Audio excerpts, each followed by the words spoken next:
রাত্রে যদিও দেরি করে ঘুমানো হয়েছিল, কিন্তু তাও আমরা সকালবেলায় উঠে তাড়াতাড়ি করে রেডি হয়ে বেরিয়ে পড়লাম দুজনে মিলে। কিন্তু দুঃখের বিষয়, আজ আর বাইকটা নেওয়া গেল না, কারণ ফোরকাস্ট বলছে প্রচণ্ড ঝড় আর বৃষ্টি, রিস্ক নেওয়া যাবে না, মাঝখানে রাস্তায় আটকে যাব।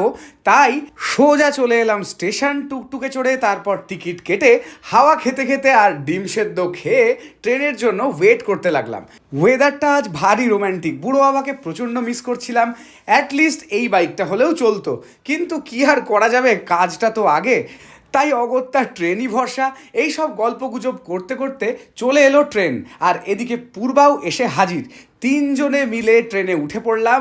আর ট্রেনটা যেহেতু আজ খুবই ফাঁকা ছিল, তার জন্য দিব্যি হাত পা ছড়িয়ে বসে গল্পগুজব করতে করতে আজকে ট্রেন জার্নিটা ভালোই লাগলো। অতঃপর পৌঁছে গেলাম গন্তব্যস্থলে।